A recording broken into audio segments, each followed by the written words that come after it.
Hello everyone! Welcome to another video here at Manga and Comics Chronicles. This time we will analyze the movie The Substance. Let's start. At the Walk of Fame, workers are placing the name of a new star, actress Elizabeth Sparkle. On the inauguration day, paparazzi are photographing the star, and in the following days, people from all over the world come to see it, take photos with it, and even try not to step on it. Over time, people lose interest. The star cracks, people step on it, it gets dirty, and at one point, a man even accidentally spills his food on it.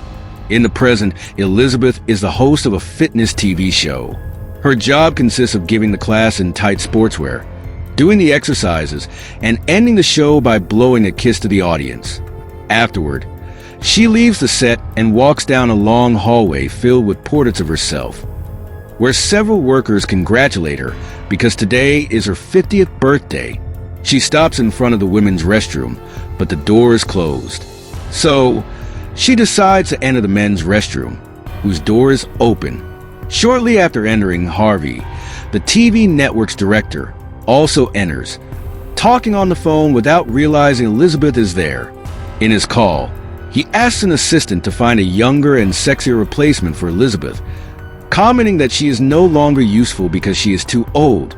After this conversation, he leaves without knowing that Elizabeth overheard him speaking ill of her body and age.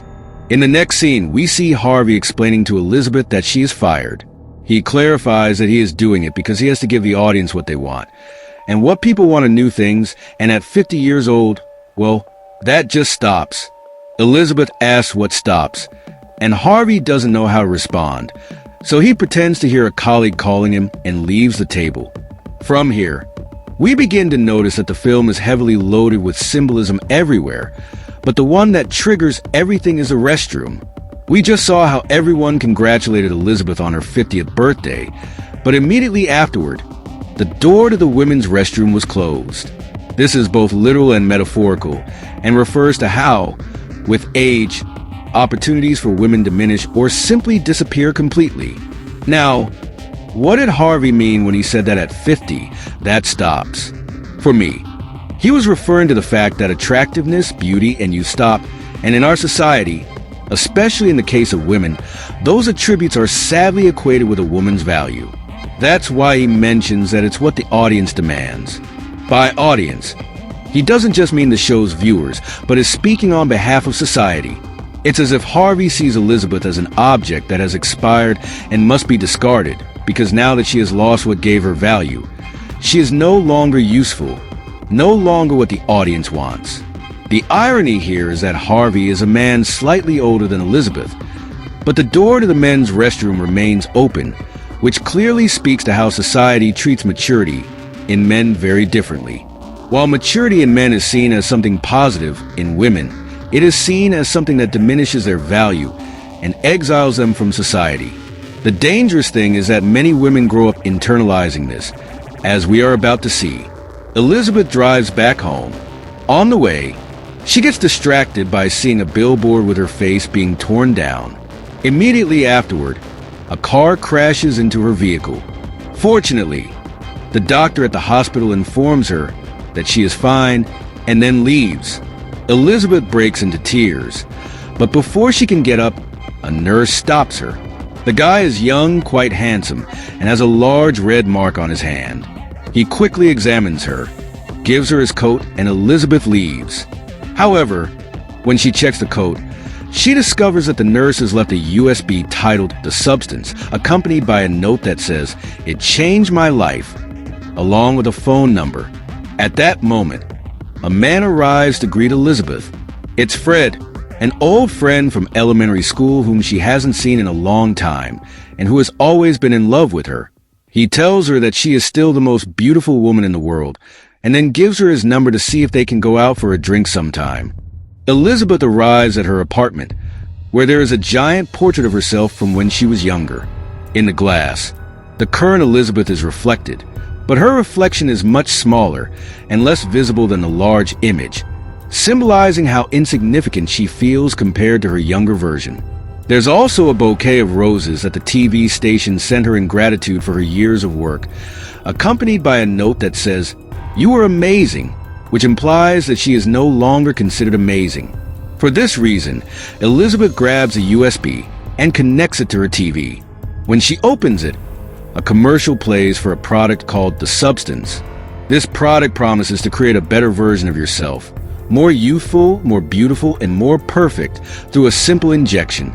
The only catch is that there are certain rules to follow, but I'll talk more about that later. Elizabeth doesn't show much interest in the product, so she throws the USB in the trash. At that moment, the protagonist seems undecided about whether to join the program for The Substance or not, but this psychological indecision is a result of what she has experienced in her environment. Being fired because of her age and physical appearance clearly made her insecure, which tips the scale toward wanting to achieve the better version that The Substance promises. Fred's words, telling her she's beautiful, offer her some support and make her feel a bit better, although immediately after, another blow hits her. The message in the roses, "You were amazing," which implies she no longer is, making her feel even worse and further pushing her toward wanting to use the product. A couple of additional blows will soon make her decide. That night, she goes to a bar to see if she can meet someone or just have a good time. She wears a dress with an open back and has been drinking martinis all night, but she has done it completely alone. Next to her, she notices a man courting a young woman, which leads her to drink more. This other blow causes her to retrieve the USB from the trash when she gets home and decide to call the number on the note to order The Substance. On the other end of the phone, they give her a number and an address, then hang up. The next morning, Elizabeth sees an ad in the newspaper looking for the new Elizabeth. The only requirement is to be beautiful and between 18 and 30 years old. This makes her feel terrible, but immediately after, something offers a solution to all her insecurities. In her mail, she finds an envelope with the name The Substance on it, containing an access card. She uses it to go to the address given to her, where she finds a mysterious door she must crawl through. Inside, there's a white room full of lockers, and in hers, she finds a package containing a kit for using the substance. Elizabeth looks at herself in the mirror, observes her body, and after thinking about it, she injects the activating liquid into her arm. Seconds later, an intense pain overwhelms her. She writhes and falls to the floor. Her back begins to move as though something inside her is forming, and her skin opens up. Finally, a woman named Sue emerges from her back. Before I tell you what happens after the injection, it's important to highlight that all the stimuli Elizabeth experienced that led her here were external factors. The negative impacts on her self-esteem, being fired for her age, the note in the flowers, and feeling alone at the bar were all external. This suggests that self-esteem, contrary to what its etymology implies, is never truly self-owned.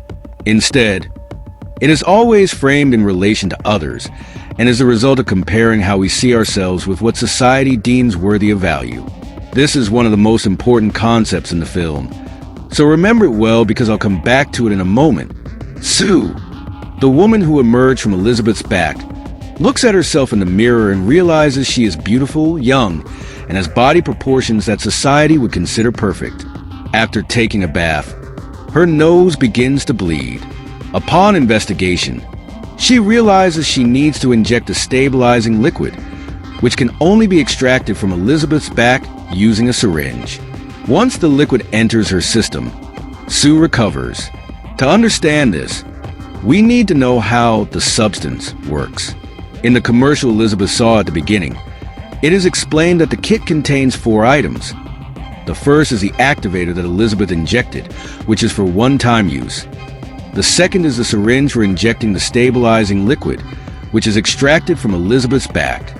Sue must inject this liquid daily in order to stay alive. The third item is food, and the fourth is the changer, which is used for switching between versions. One goes to sleep, and the other wakes up. The instructions are clear that these rotations must last exactly 7 days, or very bad things could happen. At the end of the commercial, it is clarified that both Sue and Elizabeth are one and the same person. Sue, now living with Elizabeth, sees the casting call for the new Elizabeth and buys a very sexy outfit. She then goes to the studios to audition. It turns out to be a success, and she is immediately hired by Harvey, who is impressed by her beauty. Sue mentions that she has some issues with her schedule, lying about her mother's illness, which forces her to leave the city every other week, is the excuse she gives. Harvey assures her that there is no problem, and with the deal sealed, Sue's life as a superstar begins. To stay stable, Sue continues injecting the stabilizing liquid while attending photo shoots and rehearsals. The project becomes so promising that they install a giant billboard with a photograph of Sue posing in revealing clothes and looking incredible. This billboard is placed right in front of the apartment, staring directly at Elizabeth's portrait. Moreover, since the apartment has a large window, Elizabeth can see it all the time from there. After a long and productive week, it's time for Sue and Elizabeth to switch. Sue prepares the changer and performs the process. When Elizabeth manages to stand up after the switch, she observes a version of herself that has emerged, this younger, more perfect version the substance promised. She carefully examines Sue's body and face in the bathroom. Later, she decides to visit the studio where she used to work, but she is shocked to see that all her portraits have been removed from the hallway. Harvey gives her belongings along with a cookbook as a gift. When Elizabeth returns, she begins her new routine, which now consists only of eating, bathing, and passing time watching infomercials from her couch. Elizabeth is so disinterested in her own life that she even goes to check how much food she has left for Sue to calculate how many more days she'll have to endure staying awake. 7 days pass, and now it's Sue's turn. Seeing how Elizabeth has wasted her days, Sue decides to build a secret room behind the bathroom to hide Elizabeth's body. A neighbor, annoyed by the noise, knocks on the door. He believes Elizabeth is causing the disturbance, shouting and complaining, but his attitude changes completely when he sees the beautiful Sue.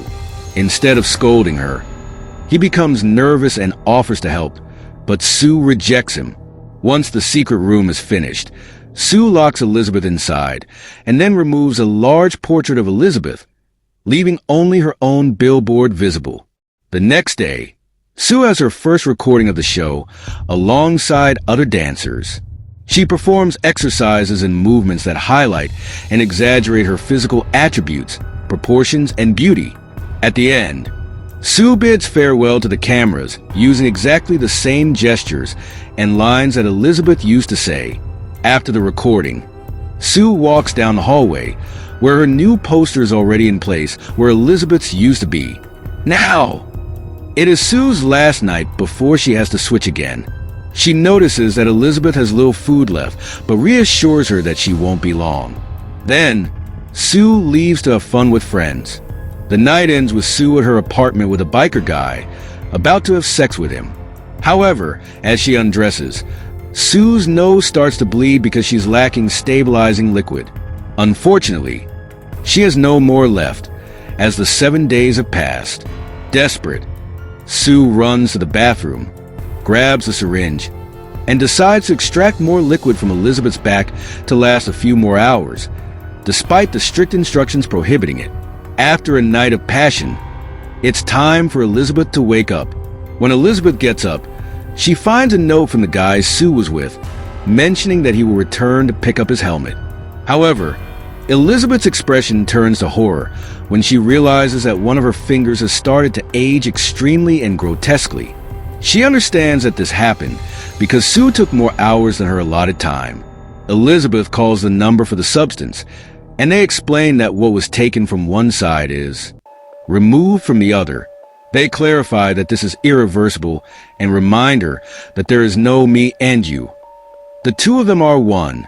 The finger is just a beginning.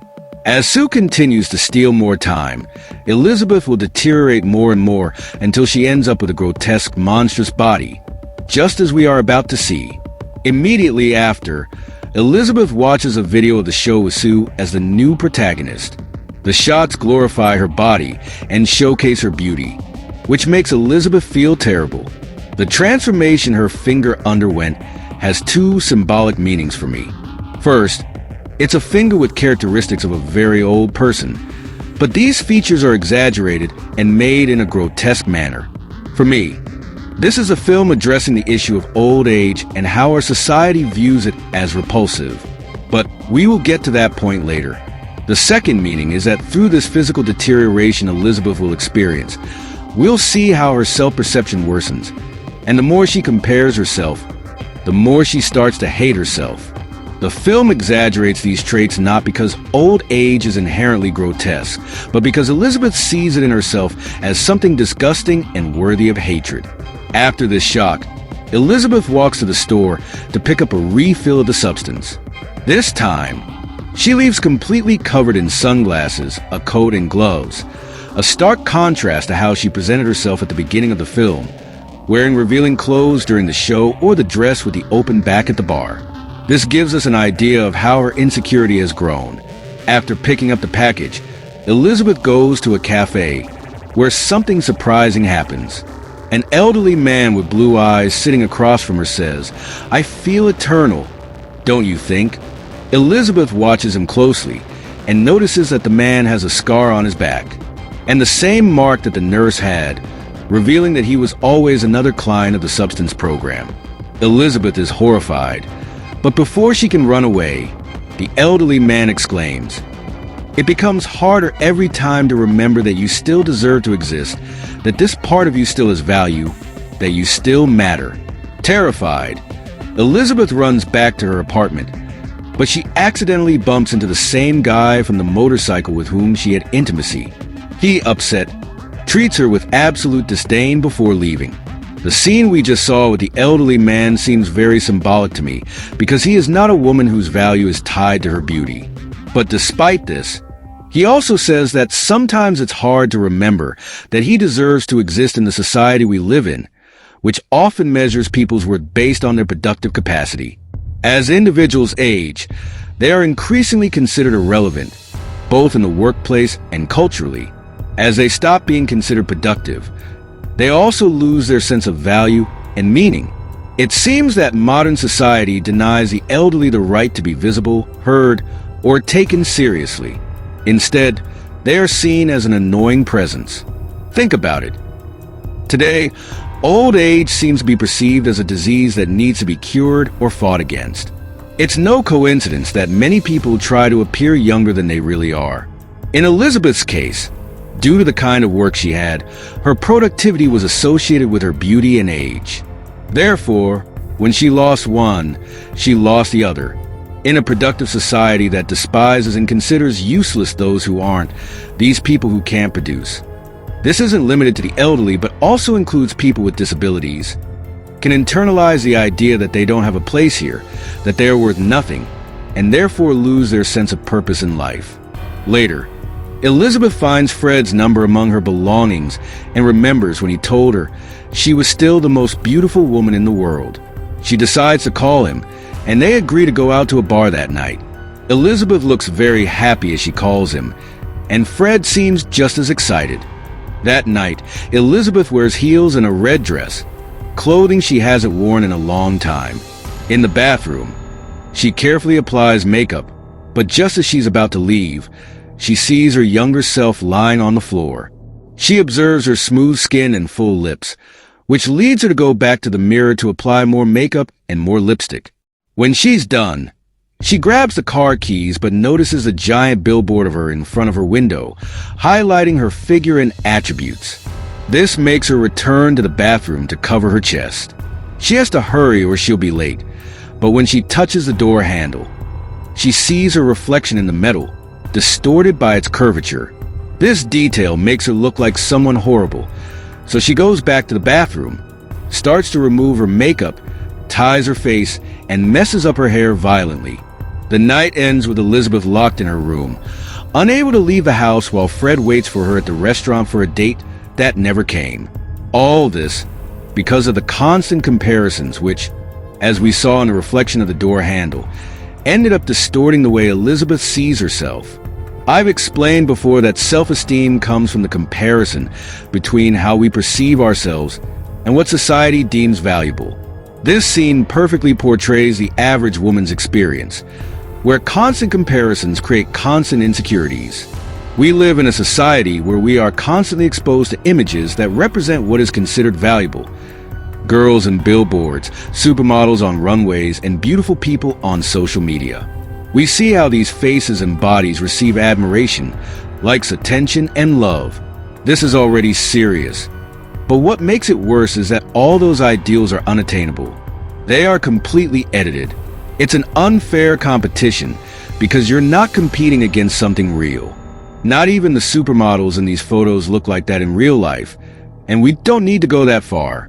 How many filters are there on TikTok or Instagram that make you look like you have perfect skin, bigger eyes, or even a slimmer body?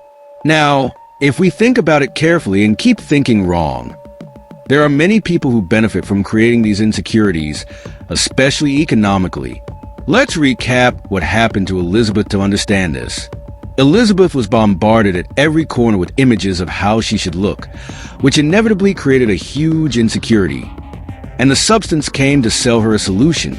In real life, this solution could be all those beauty products and surgeries that promise to bring you closer to those ideal beauty images that bombard you. But they will always disappoint you because that ideal will never be achievable. Why? Because it doesn't exist. Moreover, if we think carefully and keep thinking wrong, these industries have a huge reason to reinforce our insecurities. If they didn't, their sales would drop. Instead, there's always something new for which you should feel bad about yourself, and there will always be something to sell you. When an advertisement shows an edited image of a model next to a beauty product, what it's indirectly telling you is that to reach that impossible ideal, all you need to do is buy what they're selling. The saddest thing is that this monster feeds itself. As a society, we have also internalized that these unattainable ideals are what we should be. This is dangerous because it doesn't tackle the real problem. Instead, it keeps feeding into the system. They offer band-aids for a much larger and deeper discomfort, which is why phrases like accept yourself as you are or love yourself as you are can feel cruel. Because it's not something you can simply decide in a vacuum. If you see these ideals every day and then look in the mirror, it's expected that you'll feel bad. No matter how much you try, you'll never see yourself that way because no one looks like that in real life. The theme of comparison is present throughout the entire film, and we see it reflected in various shots. The billboard of her in front of the photograph of Elizabeth in her apartment, the way she says goodbye to the camera replicating exactly what Elizabeth used to do, her body in the bathroom always visible to Elizabeth, or even how others treat each of them. Harvey, the neighbor, and the motorcyclist. All of these scenes reinforce that constant comparison that defines and destroys Elizabeth's self-esteem. The day to make the change comes, and she wakes up when she sees that Elizabeth has spent her 7 days eating, watching television, and leaving the house in disarray. She gets furious, calls the substance company to complain, but the response is the same. There is no she and I. Both are the same person. Despite this, things seem to improve even more for her. Harvey calls her to his office to tell her that the viewers love her and that the show has reached high ratings. He proposes that she become the host of the New Year's special, an event seen by millions of people. She happily agrees, even though Harvey warns her that there will be a lot of rehearsing to reach this goal. She needs to stay awake for more than 7 days, so she starts exceeding the established time and continues extracting stabilizing fluid from Elizabeth's body. As a result, when the switch happens and Elizabeth wakes up, her body is incredibly aged and grotesquely deteriorated. Her hair is gray, her skin is sagging and dry. She has varicose veins in one leg, yellowish nails on one hand, sunspots, and lumps in her skin due to fluid accumulation. Furious, Elizabeth calls the substance company, and they explain that she can stop the experiment if she wishes. However, when she looks at the billboard of her and remembers that they are the same, she decides not to stop. That evening, while Elizabeth is cooking with the cookbook Harvey gave her, she sees on TV an interview with her, who makes sarcastic comments about Elizabeth, mocking her age with phrases like fitness Jurassic, etc. Elizabeth vents by cooking violently and leaving a mess in the apartment. When it's time for the body swap, she wakes up and screams in horror upon seeing the mess Elizabeth made with the food. Enraged, she decides not to change with Elizabeth. She gathers several jars and extracts stabilizing fluid from Elizabeth's back to keep as a reserve. She does this with contempt, insulting her as old and fat. 3 months pass, and she continues with her life while avoiding making the changes. However, there is only one day left before the highly anticipated New Year's show. She no longer has any stabilizing fluid. When she tries to extract it again from Elizabeth, she finds there is none left. The pain and nasal bleeding begin to intensify. She urgently needs it. Desperate, she calls the substance company, but they explain that she has consumed it all. The only way to regenerate the fluid is by switching bodies with the Matrix. Weak, she drags herself to the bathroom with the little strength she has left and performs the switch. When Elizabeth wakes up and sees her body after not having switched for 3 months, she lets out a heart-wrenching scream. Now her body has turned into that of a decrepit, skeletal old woman with a huge hump, no hair, and twisted limbs. Or, looking at it symbolically, now her self-perception is so damaged that she sees herself as a monster. Elizabeth calls the substance company to cancel the project, covers herself completely, and goes out to pick up the kit with which everything will end. Back at the apartment, she drags her to the living room, takes the syringe to inject the fluid into her heart, starting the process to end everything. However, while doing so, her gaze stops on the flowers that were sent to her, which have a note that says, "They are going to love you." She sees the billboard with her image and face. All of this makes Elizabeth regret and remove the syringe from her. As she tries to revive her, she says, "I need you. I need you because I hate myself." She continues, her voice broken. "You have to come back because you're the only part of me that deserves to be loved." That only part that deserves love is her younger self, which has been represented all this time by her. Let's remember that the protagonist's entire identity is tied to this. She has no children, no partner, and not many friends. That young part was the one that throughout her life received love, applause, and attention. That's why she doesn't want to eliminate her, because she doesn't want to let go of that part. For this reason, she grabs the changer and stabs the needle directly into the heart. With this, she manages to revive her, but something unexpected happens. For the first time, both are awake at the same time. For a moment, both are shocked as they look at each other. But then, she quickly realizes that Elizabeth tried to kill her and starts beating her brutally. Elizabeth fights for her life, but she wins the fight, delivering the final blow and breaking Elizabeth's face. Both see themselves reflected in a mirror, and the image of the two together seems to stop her for a moment. But then she resumes the attack and destroys Elizabeth, kicking her on the floor. Flashes arrive in her head with the slogan of the substance, and she remembers, "They are one." This makes her stop, but it's too late, because Elizabeth has lost her life. This is the full translation of your text. Let me know if you like any further adjustments or clarifications. It can be interpreted as a constant struggle of young people against the idea of aging. Let me explain. Throughout the movie, there have been many shots emphasizing the sensuality and youth of her as a kind of cult to youth. And these shots are not by chance.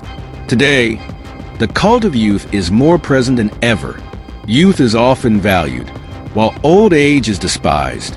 But this cult of youth hides a paradox. Those who practice and exalt it have less and less right to claim it. Living by sidelining the elderly, fearing old age, and devaluing the place of older people is like shooting oneself in the foot, because all of us, without exception, will eventually reach that place. Furthermore, this fight is a declaration that the part of Elizabeth that is only perceived as valuable when she was young has tragically won. She has sadly not found anything worthy of value in this new stage of her life, and that is why she is left. Her cleans the blood and heads to the set to prepare for the big show of the night. Harvey greets her, praising how beautiful she looks in her blue dress, but her begins to feel very unwell. She goes to the bathroom, And when she looks in the mirror, she discovers, horrified, that her teeth have started to fall out. She knows she must act quickly because she is about to go on air. She decides to return to the apartment to inject herself with the activator liquid, even though she knows it can only be used once. Before she can escape, Harvey, accompanied by a group of men, stops her. He introduces her to the shareholders, who look at her as if she were a product. Her manages to hide her deterioration and finally escapes back to the apartment. There, while injecting the activator, she looks in the mirror and begs the substance, "Please give me a better version of myself." When the activator takes effect, she experiences the same painful process that Elizabeth felt, but the result is completely different.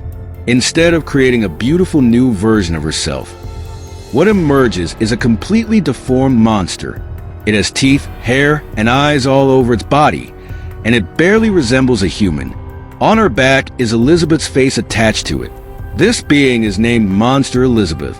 Still, the monster puts on the blue dress, some earrings, and cuts out Elizabeth's face from one of the photos to use it as a mask, covering her deformed face.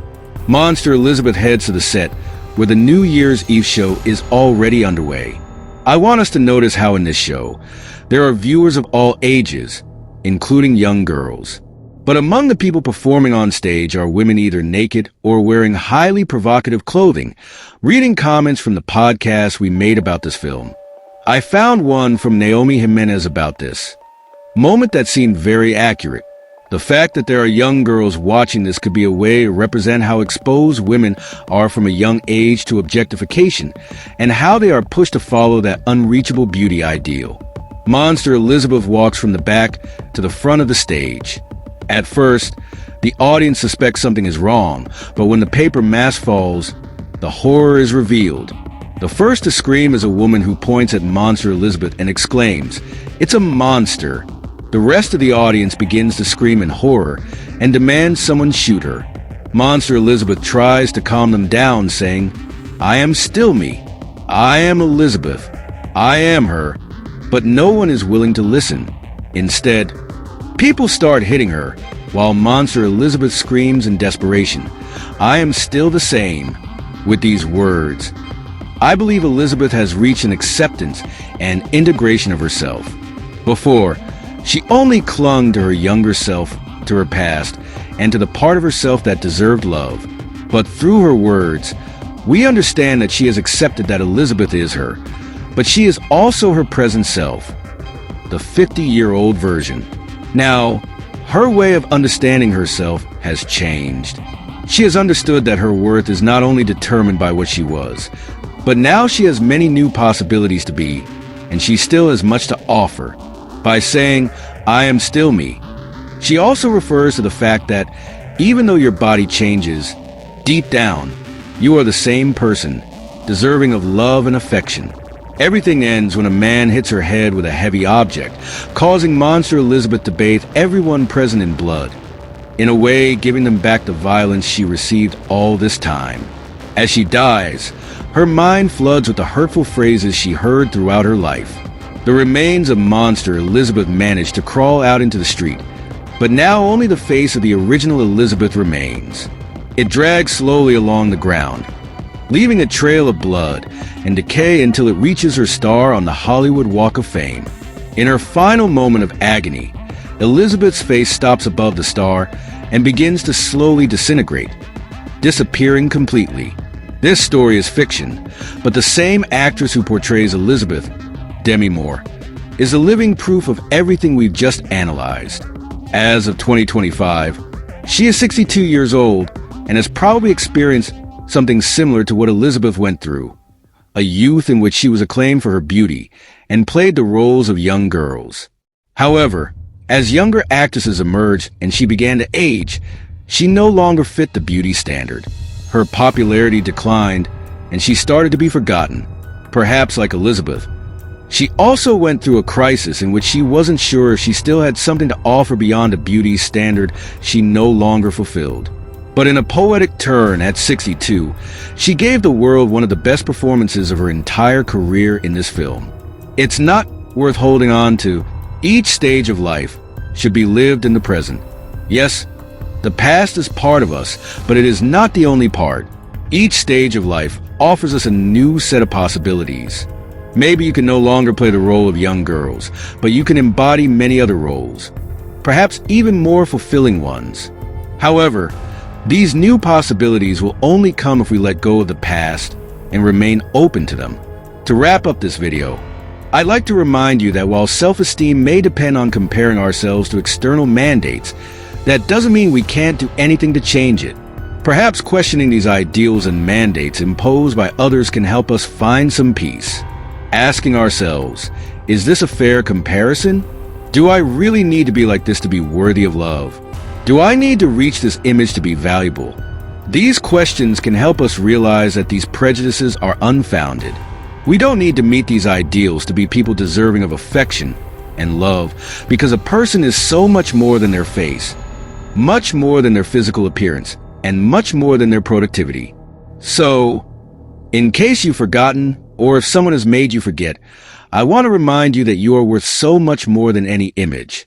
Beauty is actually something unique, something diverse, something that is yours, not something that should be imposed. Celebrate your accomplishments, your voice, your ideas, and above all, be kind to yourself, because resistance begins by looking at yourself with compassion, even and perhaps even more so when the world doesn't do it for you. Thank you so much for watching the full video. I also want to thank you for all your support and remind you that if you haven't subscribed to my channel, you should do it right now. It would really support me a lot. That way, you also make sure you don't miss any of my videos. Without further ado, you and I will see each other in the next video.